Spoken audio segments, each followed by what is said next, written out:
thank you very much. It's an honor to have a friend of mine because we went through this together and got along very well for my entire period of time.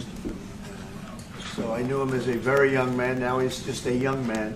And he's done a fantastic job. Mr. President, it's an honor to have you. Thank you. You're doing incredibly for your country. And we appreciate working with you because you want to stop crime, and so do we. And it's very, very effective. And I want to just say hello to the people of El Salvador and say they have one hell of a president. Okay, and I mean that, and I know him well.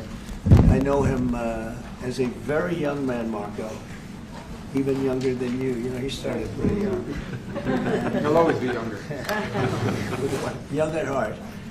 But I want to thank you for the great job you're doing. I appreciate it very much. Thank you. Well, it's an honor to be here in the Oval Office with the President and leader of the free world. We're very happy, and we're very eager to help. We know that you have a crime problem, a terrorism problem that you need help with.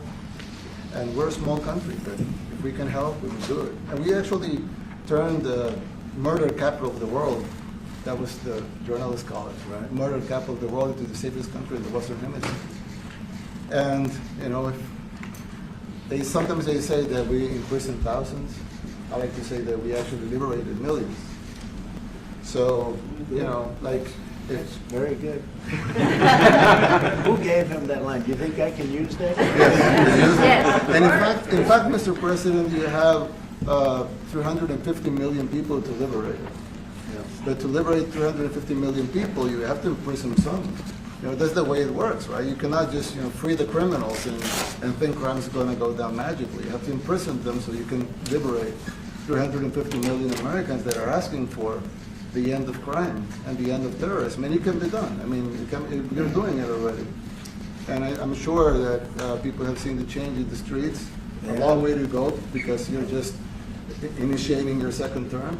But it's clear that, you know, with the numbers at the border, you know, even in Democrat-run cities, they get a help from the work you're doing.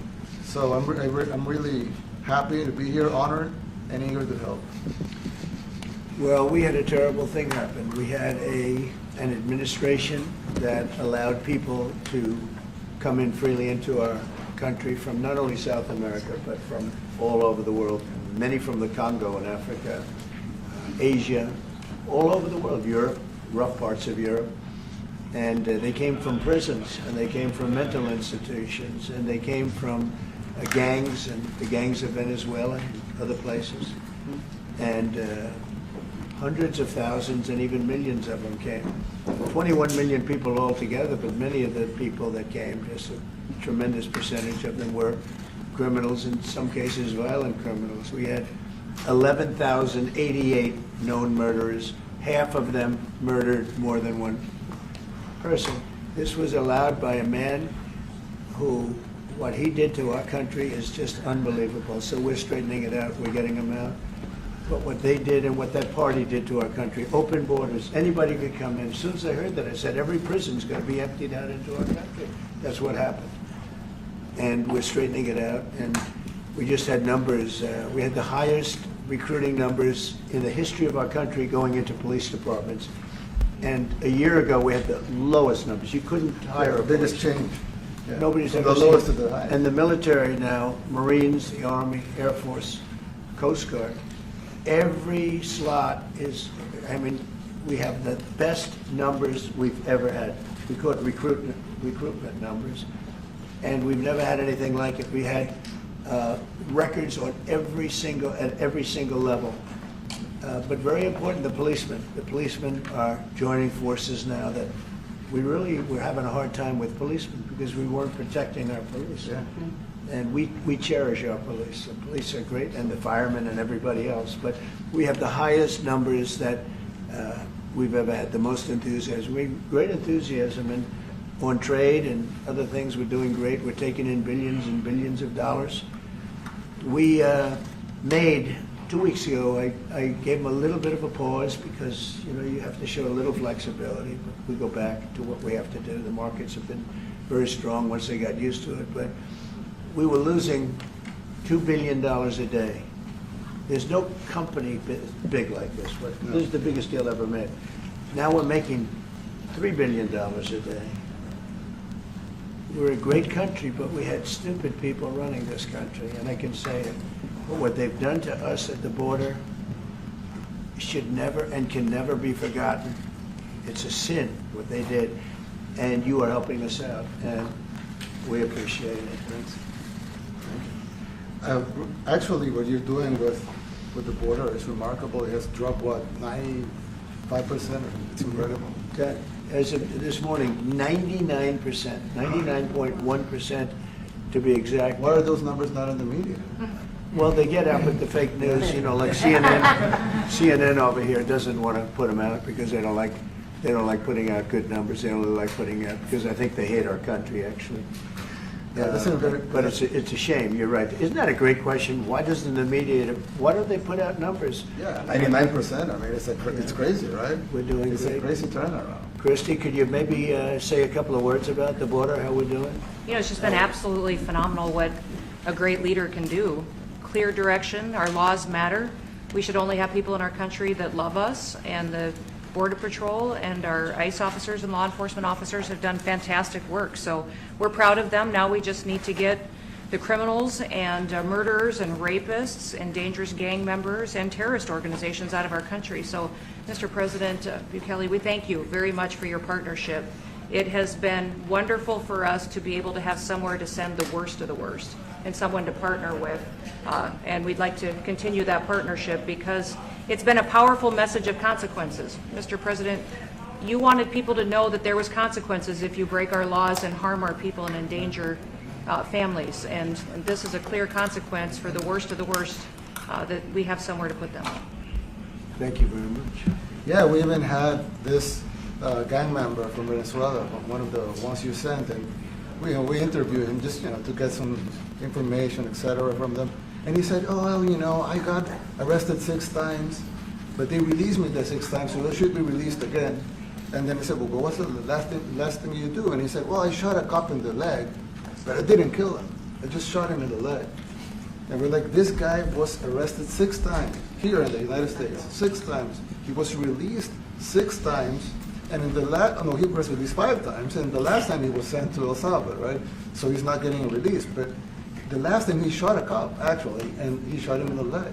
So these are, like you said, there's something broken. It's the liberal establishment. But they're not running things anymore in this country, and we're run by, and I don't say conservative, I don't say anything, we're run by people with great common sense. Yeah, common sense. Because it's all common sense. Yeah. It's not liberal conservative, it's common sense. Exactly. And, do you allow men to play in women's sports? Do you allow men to box your women and box? Because I know you have a lot of boxing. That's violence. That's abuse of a violence woman. against women. It's abuse of a Totally. woman. But we have people that fight to the death because they think men should be able to play in women's sports. And some of those sports, it wouldn't matter much, but it still matters. But some of them are very dangerous for women. Some years ago, like you said, a decade ago or so, women rights movements were pressuring so that we enacted specific laws to avoid men abusing women. And I think those laws were great because there were a lot of men abusing women. But now some of the same people are trying to backtrack on that and actually trying to make new laws allowing men to abuse women in sports. So actually, that doesn't You do make it in sense. sports. It doesn't make sense. It's crazy. They have weightlifting records, right? Yeah. A woman gets up this way, she's incredible. A guy gets up and beats her by 100 pounds. What are you going to do? A record that hadn't been broken in 18 years. They put on an ounce, quarter of an ounce, eighth of an ounce for 18 years. Now they have a guy come up, ping. The whole thing is crazy. But they continue to fight. And I don't like talking about it because I want to save it for just before the next election. I said to my people, don't even talk about it because they'll change. And but I watched this morning, there was a congressman fighting to the death for men to play against women in sports. And you say to yourself, why? What are they doing, right? What are they doing? But your country's not too big in that. No, of course not. We're big in protecting women. Good. That's right. It's a very important form of protection, too. And as you can see, most of my cabinet are women, so. That's impressive. Yeah. That's why you're And running. they're not DEI hires or anything. They They're can just be great great. at what they do, right? That's right. This is very impressive. Yeah, This no. is a first. We've had women, but we've never had 3 of them right here. That's 4 and 3 And men. look at what we have. You guys feel a little bit mistreated? That's good, I like it. Well, we've been advanced, I've been very advanced in that regard too. We have Pam, who's been so Yes, I know. fantastic. Christie. Christy, and the most powerful woman they see I anywhere. know, exactly. Rated. They're all afraid of her. Susie Wells, they say, oh, she's tough. Yeah. Most powerful woman in the world, according to magazines. What do I know? Yes. But I think she probably is. Yeah, she probably is. Yeah, she probably is. Congratulations. And you know Stephen, who's done such a great job. We have great He's people. very famous too. But we love working with him. He really lets them have it. right? Yeah, exactly. There's no games. No, it's very good. He knows. Do you have any questions, please? President Trump, No, let's not start Mr. with President. CNN because they're just so Mr. President. wrong. Yeah, please. Yeah, thank you, Mr. President. You repeatedly mentioned last night that Russia's attack on Ukraine was a mistake. What is the exact mistake? And have you given Putin a deadline to actually move toward a ceasefire? The mistake was letting the war happen. If Biden were competent, and if Zelensky were competent, and I don't know that he is, we had a rough session with this guy over here. He just kept asking for more and more. That war should have never been allowed to happen. That war, I went 4 years and Putin wouldn't even bring it up. And as soon as the election was rigged and I wasn't here, that war started. There was no way that war should have been allowed to happen.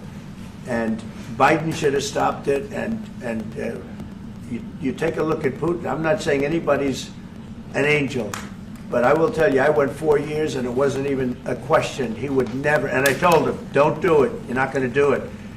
And it was the apple of his eye, but there was no way that he would have done it. All you had to do is lower oil prices. If you lowered oil prices, Biden kept the prices so high because he made it impossible to get it. If you lowered oil prices, you would have never had the war. But you wouldn't have had it with me anyway. That war would have never happened.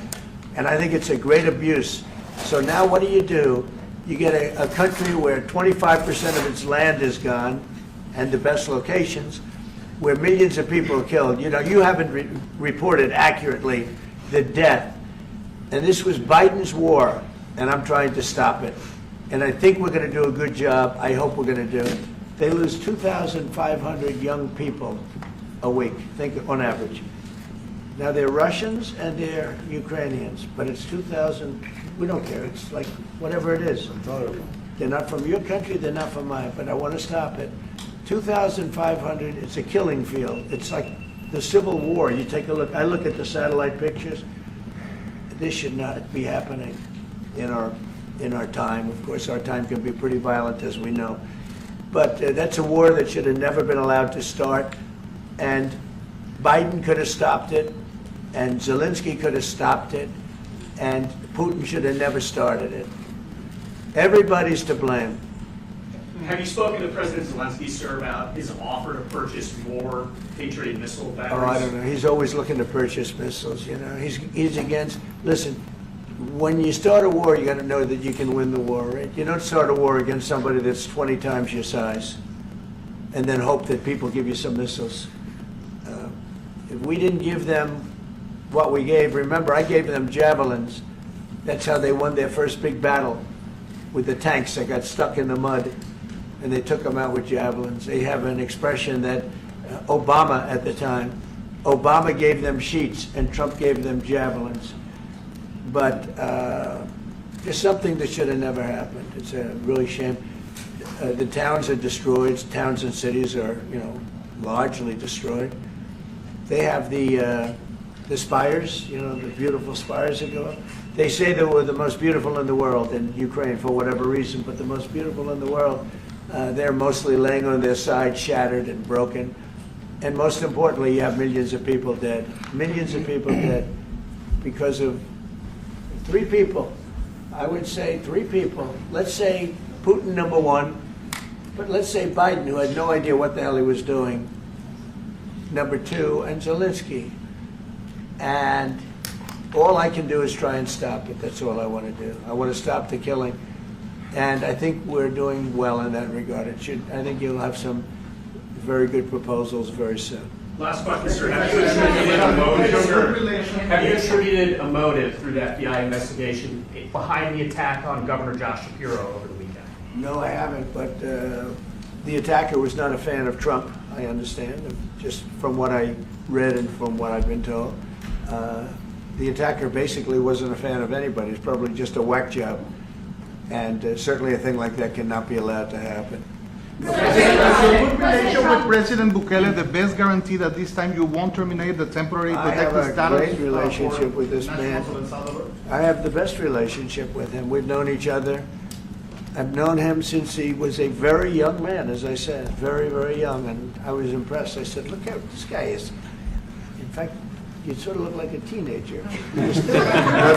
You look like a teenager. I said, what I kind don't of know a if that's country good is or bad, this? Mr. President. Do you support He grew up well in the last 5 years. Do you support the extension for nationals of El Salvador under I temporary support protected him. status? Do you plan to ask You won't terminate that? Do you plan to Presidente Bukele. Presidente Bukele. Let's hear the question from this very low-rated anchor at CB. Thank you, at President. Presidente Do you Bukele. plan to ask President Low Bukele rated. to help return the man who your administration says was Which mistakenly one is it? deported?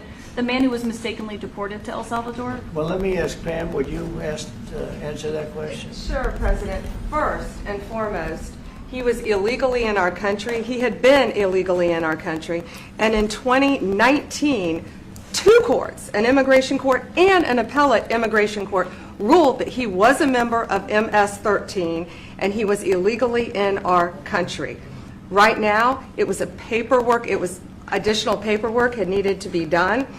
That's up to El Salvador if they want to return him. That's not up to us. The Supreme Court ruled, President, that if, as El Salvador wants to return him, this is international matters, foreign affairs, if they wanted to return him, we would facilitate it, meaning provide a plane. So will you return him, President And Bukele? you are doing a great job. Thank you. ¿Usted estaría Wait dispuesto a a minute, can you just also respond to that question? Because, you know, it's asked by CNN, and they always ask it with a slant, because they're totally slanted, because they don't know what's happening. That's why nobody's watching them. But would you answer that question also, please? Yes, gladly. So, as Pam mentioned, there's an illegal alien from El Salvador. So, with respect to you, he's a citizen of El Salvador. So, it's very arrogant even for American media to suggest that we would even tell El Salvador how to handle their own citizens as a starting point. As two immigration courts found that he was a member of MS-13. When President Trump declared MS-13 to be a foreign terrorist organization, that meant that he was no longer eligible under federal law, which I'm sure you know, you're very familiar with the INA, that he was no longer eligible for any form of immigration relief in the United States.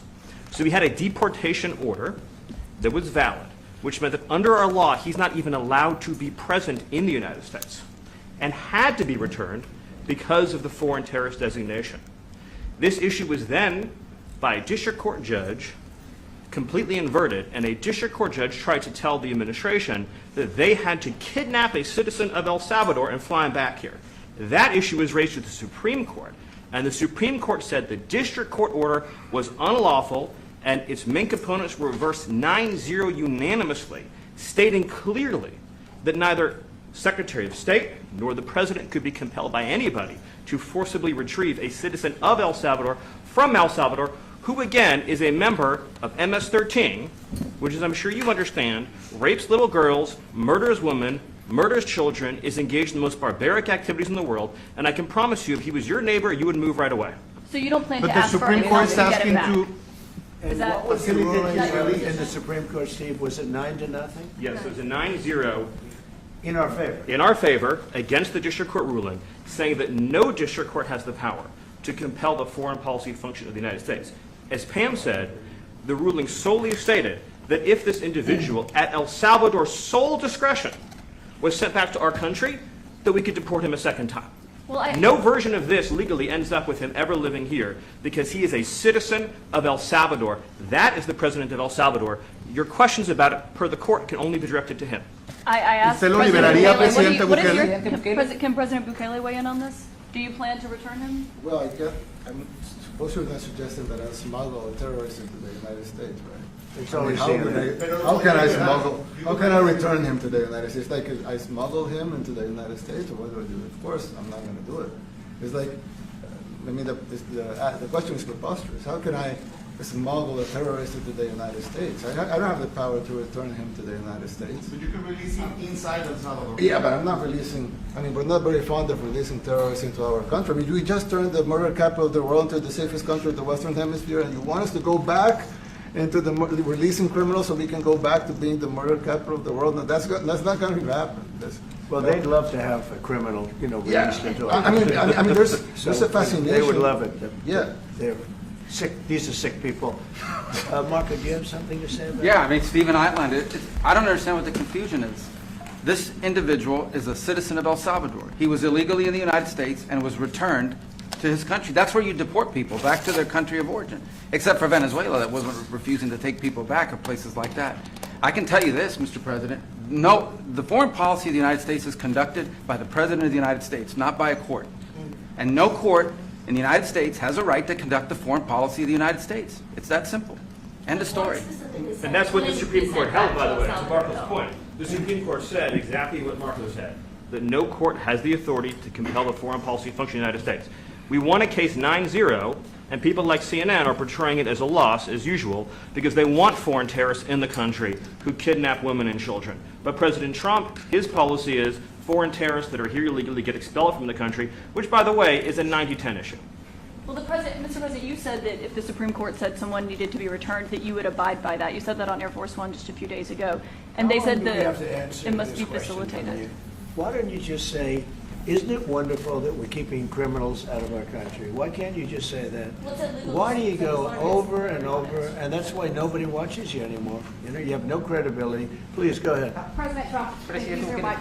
How many illegal criminals are you planning on exporting to El Salvador? And President Bukele, how many are you willing to take from the U.S.?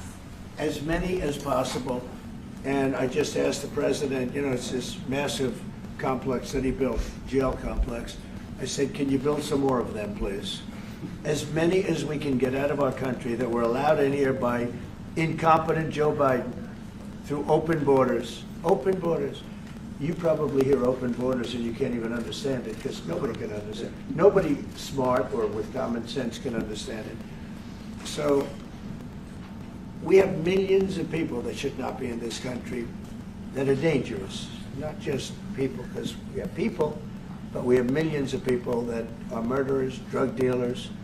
They've been allowed to come into our country by other countries that were very smart.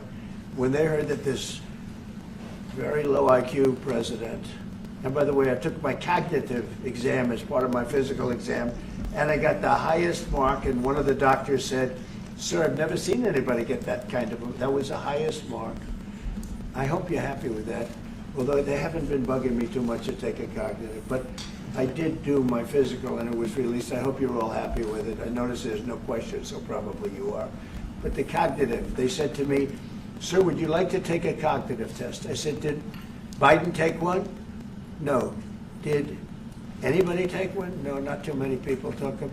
I said, what about Obama? Did he take one? No, he didn't take one either. I said, let me be the only one to take one. But I've actually taken them 3 times already. I like taking them because they're not too tough for me to take. But we had a great physical exam, so I know you're going to ask that. And the doctors who are total professionals, Walter Reed Medical Center, they're great people. And I visited a soldier that was badly wounded, incredible soldier, lost his leg, and spent a lot of time with him. I mean, great with his mother, and it was really a very great thing. They do a phenomenal job. I just want to say, Walter Reed, I was there for, 5-6 hours. You were there with me. But I took a full physical, and it came out perfecto, so that's good. And she got me for a little longer. Would you also be willing to pay for those facilities to be opened if new ones were going to be built? I'd do something. We'd help them out, yeah. We help them. They're great facilities. very strong facilities, and they don't play games. I'd like to go a step further. I mean, I said it to Pam, I don't know what the laws are, we always have to obey the laws, but we also have homegrown criminals that push people into subways, that hit elderly ladies on the back of the head with a baseball bat when they're not looking, that are absolute monsters. I'd like to include them in the group of people to get them out of the country, but you'll have to be looking at the laws on that, Steve, okay? President How Bukele. essential is it for you guys to be locking up these prisoners? And do you think more presidents should follow suit like you guys as far as taking a hard stance on crime here in the United States? Well, I do. I think everybody has to. I mean, the president said it better than anybody. He said, you know, you have liberty and you have to have liberty, but to have liberty, not everybody is going to be good. And, you know, some are bad because they're sick. They're mentally deranged. They're bad. Why do you Then you have to take them, if you're going to have a country, you're going to have to take those people out. And we've been doing that. But this was like an unforced error, they would call it, where we had people that may hate our country, or maybe they're just stupid people. I think they're probably stupid people more so. A lot of people said they did it for the vote. But I did better with Hispanic people than they did, because I always use Hispanic. I did better. You people love me. I saw my poll numbers in your country up through the roof, right? 91%. Some people think they do it for the vote. But they don't have to do it for the vote. They cheat, you know, they're professional cheaters. That's about the only thing they do well. So we just have had a great relationship, and it's become bigger because of a strange thing that happened. You know, I came back, we had no war in Ukraine, we had no October 7th Middle East problem, we had nothing, we had no inflation, we didn't have the Afghanistan most embarrassing moment in the history of our country, the Afghanistan, not withdrawing, because I would have been out, you know, I had it all set to bring people out with dignity and pride. That was the worst, most embarrassing moment in the history of our country, Afghanistan. We didn't have any of that. You wouldn't have had the war with Russia, Ukraine. You wouldn't have had the Middle East problem because Iran was broke. They had no money because we had secondary sanctions on and lots of other sanctions. And now every single thing, got a problem with Iran, but I'll solve that problem. That's almost an easy one. We got to solve a war that should have never started, Ukraine and Russia, and we'll get that solved. And we have to solve problems, and we already solved inflation. You know, if you look at the numbers are incredible, actually. Stock market's up, and we're not letting other countries take advantage of this country like they have for the last 40 years.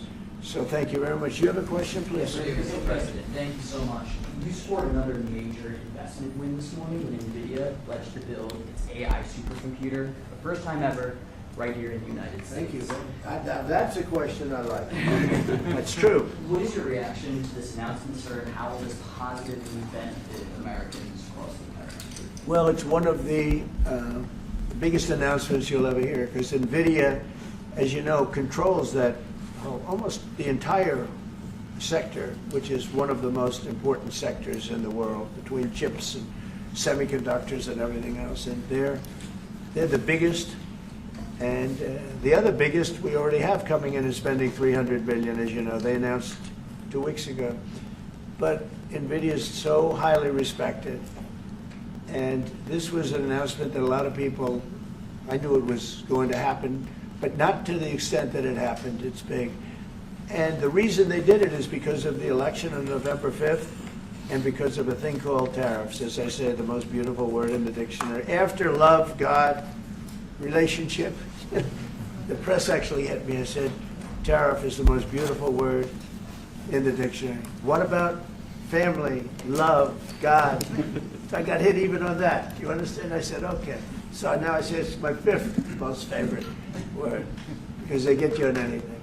But that NVIDIA, it's one of the great companies of the world, modern, super modern companies, controls segments that nobody, you know, sort of controls the world in a sense, and they're coming in here in the biggest way with hundreds of billions of dollars. Not like millions of dollars, hundreds of billions of dollars, and I'm honored by it. And I want to thank Jensen and all of the people that we deal with. They're great people, they're brilliant people. And without tariffs, they wouldn't be doing it. Okay? Thank you very much. Yeah, Are please. you considering additional sanctions against Russia after their latest attack? And do you have an update on the rate and when you might announce Well, I semiconductor already tariffs? have sanctions on Russia. I put them there. If you remember, Nord Stream 2, that's the big pipeline that goes through Europe. I stopped it. That's Russia's pipeline, the largest pipeline, I think, in the world. Goes to Germany. And I stopped it. And when Biden came in, he approved it. And then they say, oh, I'm friendly with Russia. No.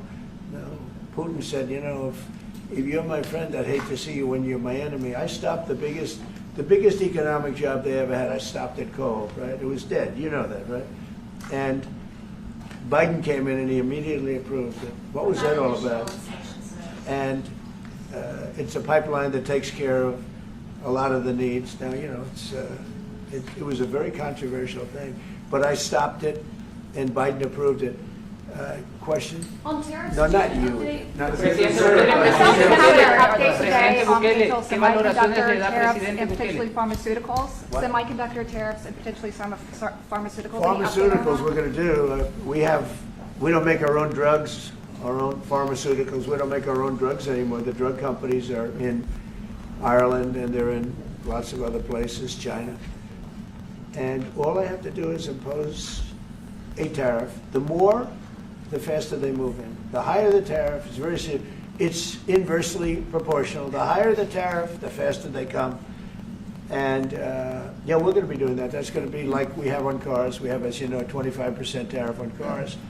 We have a 25% tariff on steel and aluminum. And that's what that category fits right now. Do you have a percentage in mind and a timeline? I have a timeline, yeah, not too distant future. And we're doing it because we want to make our own drugs. We're doing it because we want to make our own steel and aluminum, lumber, other things. And they're all coming in. We have record numbers, $7 trillion. Since I announced, like a month and a half ago, since I came in, we have over $7 trillion being invested in the country. We didn't have $1 trillion. We didn't have $500 billion for some of these guys. They didn't know what the hell they were doing. So we have the largest investment that we've ever heard of, and we're only 2 months in. And that'll continue at levels that you've never seen before. That's what's going to happen. And even the stock market's up today. We also had, you know, a lot of people didn't say it the way it was. We had the largest gain in the stock market in history on every single category last week. That was a nice game because we were getting a little hit because people didn't understand the power of our country economically if you use it right. Do you have something to say on that, J.D.? Yes, sir. I mean, look, for 40 years we have lost manufacturing capacity. Workers have seen their wages stagnate. And some of the most critical things that we need, from the pharmaceuticals, the drugs that we give to our children, the antibiotics that we give to our kids, to the weapons that we actually need to fight a war, if God forbid we had to fight a war, we don't make enough of that stuff. And so President Trump ran explicitly on changing that. Yes, as the President mentioned, it caused a little bit of disruption in the market, but I actually think over the long term, workers are going to benefit, stocks are going to go up, American businesses are going to benefit as we reinvest and reindustrialize our country.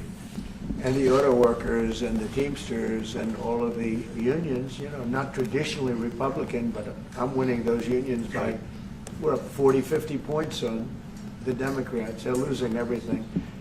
They're losing everything because they just have policies that are not believable. They fight for policies that are 5% popular, and nobody knows who the 5% are. I mean, nobody can find the 5%. But if you go back to Ohio, and by the way, we have the great championship team from Ohio coming in today, right? Very big day. And that's going to be a little bit later.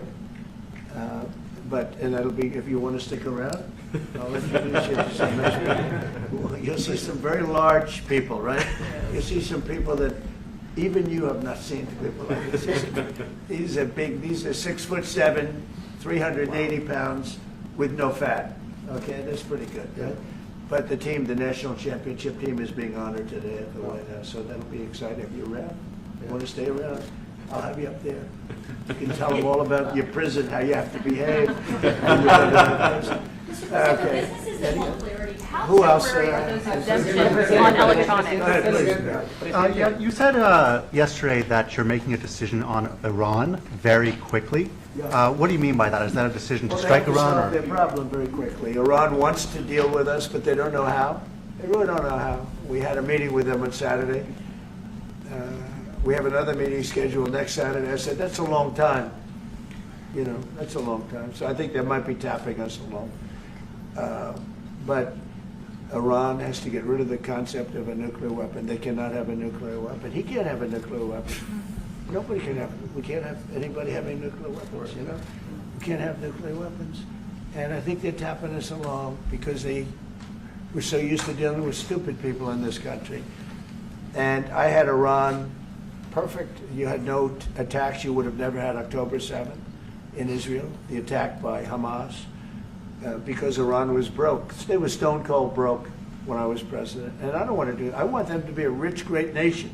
The only thing is, one thing, simple. It's really simple. They can't have a nuclear weapon.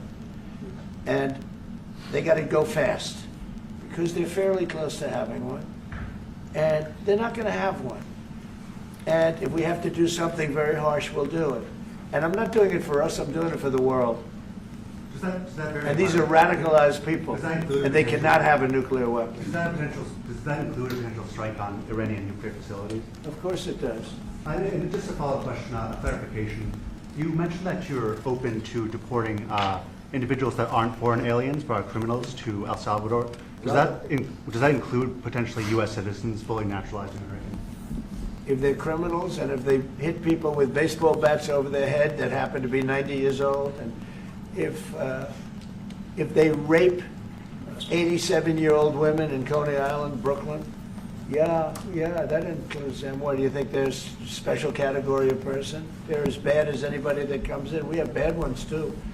And I'm all for it because we can do things with the president for less money and have great security. And we have a huge prison population. We have a huge number of prisons, and then we have the private prisons, and some are operated well, I guess, and some aren't. But he does a great job with that. We have others that we're negotiating with too. But no, if it's a homegrown criminal, I have no problem. Now, we're studying the laws right now. Pam is studying. If we can do that, that's good. And I'm talking about violent people. I'm talking about really bad people. Really bad people. Every bit as bad as the ones coming in. And I made the statement when I heard about this a long time ago now, 4 years ago. When I heard that this guy was having open borders, I said every single criminal from all over the world is going to be dumped into our country. And that's what happened. Jails. The jails of the Congo were emptied out.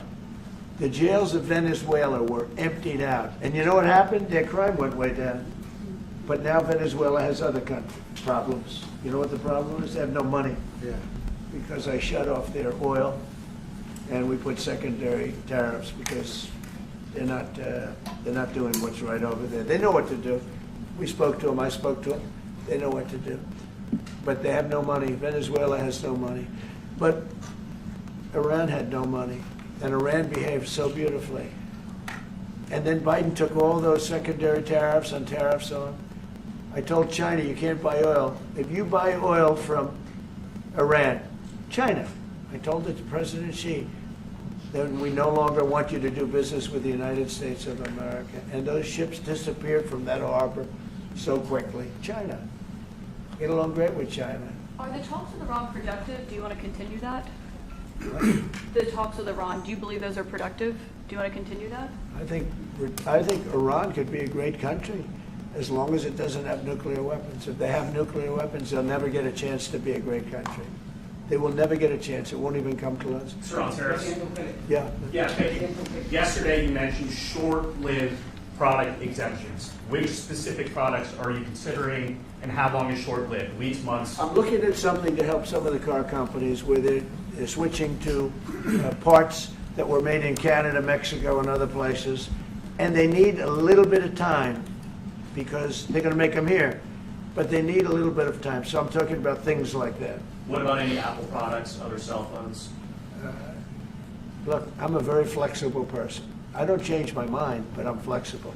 And you have to be. You just can't have a wall and you'll only go. No, sometimes you have to go around it, under it, or above it. There'll be maybe things coming up. I speak to Tim Cook. I helped Tim Cook recently in that whole business. I don't want to hurt anybody. But the end result is we're going to get to the position of greatness for our country. We're the greatest economic power in the world if we're smart. If we're not smart, we're going to hurt our country very badly. We lost with China over the Biden years trillions of dollars on trade. Trillions of dollars. And he let them fleece us. And we can't do that anymore. And you know what? I don't blame China at all. I don't blame President Xi. I like him. He likes me. I mean, you know, who knows? Who the hell cares? Do you have any updates on talks But you know with what? China? What? Do you have any updates with talks with China? No, let me just tell you this. I don't blame China. I don't blame Vietnam. I see their meeting today. Is that wonderful? That's a lovely meeting. They're meeting, like trying to figure out how do we screw the United States of America. Don't forget, the European Union was formed to do just that. The European Union was formed to hurt the United States and on trade. And they get us on NATO because they don't pay their bills. But now, since I got involved, they have been paying their bills. I took in over $600 billion for NATO. Nobody took in anything. I mean, they were all delinquent. They had 8 nations out of 28 paid their bills. The rest of them were way delinquent. And I said, if you don't pay your bills, we're not going to protect you anymore. And the money poured in over 600.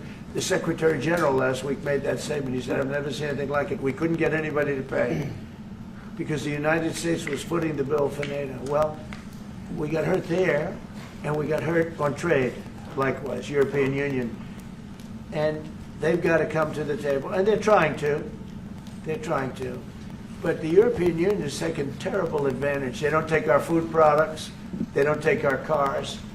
We have millions of their cars, BMW, Volkswagen, Mercedes-Benz, many others. They come in by the millions. They don't take, there are no Chevrolets in Munich, I can tell you that. I said to Angela Merkel when she was there, as she was letting millions of people infiltrate Germany, which was not so good from, we would call them illegal immigrants, but she made them legal. But I said to her, and I get along with her very well, I said, how many Chevrolets do we have in Munich or Frankfurt? Why, none, Donald, none. I said, you're right. And yet we take in millions and millions of cars. No, those days are over. Okay, thank you very much, everybody. Thank you, guys. Thank you, guys. Thank you, guys. Mr. President, do you have any comment on the FTC's case against Mark, against Meta and Mark Zuckerberg? Thank you, press. Thank you, Naive. Thank you.